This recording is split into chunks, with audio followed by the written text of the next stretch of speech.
ka na po rito. Hinanap Tagay mo ka. kasi si Gio eh. Nandiyan sa kwarto. Nagpapahinga. Mamaya mo na lang puntahan, nagpapahinga pa. Hindi, titignan ko lang sa saglit. May ano kasi, inag-usapan kasi kami eh. Wait lang ah.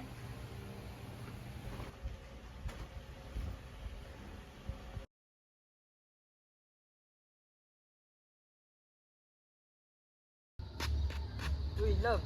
Tara, sabay tayo kumain. Uy, love, anong problema? Ano problema? Wala ka. Ano yung problema, Gio? Ba't hindi mo na lang yung sarili mo? Kita-kita ng dalawang tabako, Gio. Paano mo ako lokohin? Sakit, Gio. Sel, sorry. Hindi ko sinasadya. Hindi ko ginusto yung nangyari. Bigyan mo pa ako ng isang pagkakataon. Para saan pa? Hindi mo deserve ng second chance.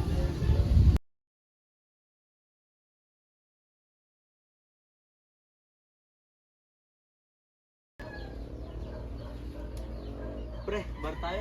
Sige, hanap pa rin naman. Wait lang, tumatawag si Gio. Sagutin ko lang. Oh, hello pre. Hello pre, Ba't napatawag ka? pwede ka ba ngayon? Saan ba? Oo, Gio, ako dyan.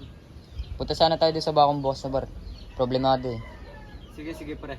Punta kami dyan.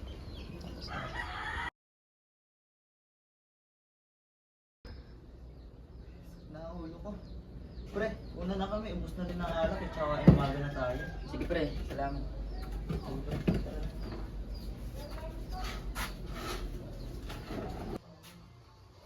Pre, parang problemado tayo ah.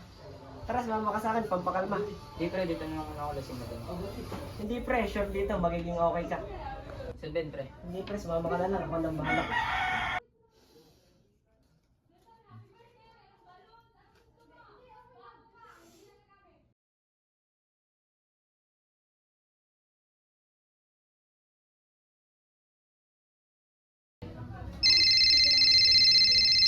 Hello? Kuya, pagod na daw si ate. Gusto na daw niya magpahinga. Ano? Nasaan ba ate mo? Kausapin ko. Ayaw kanyang kausap eh. Pasensya na. Pagod na ako, Dok. Sure ka po ba talaga sa desisyon mo na yan? Oo po.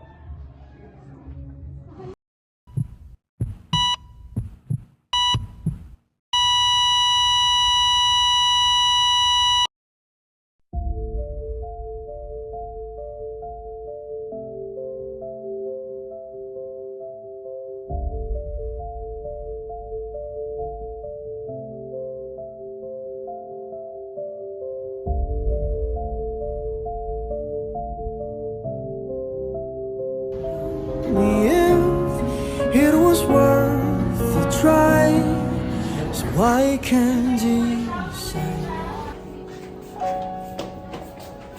leaves will soon grow from the barrenness of trees, and all will be alright in time.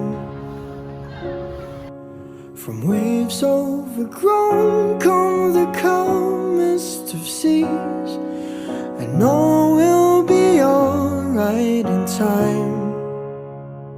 Oh, you never really loved someone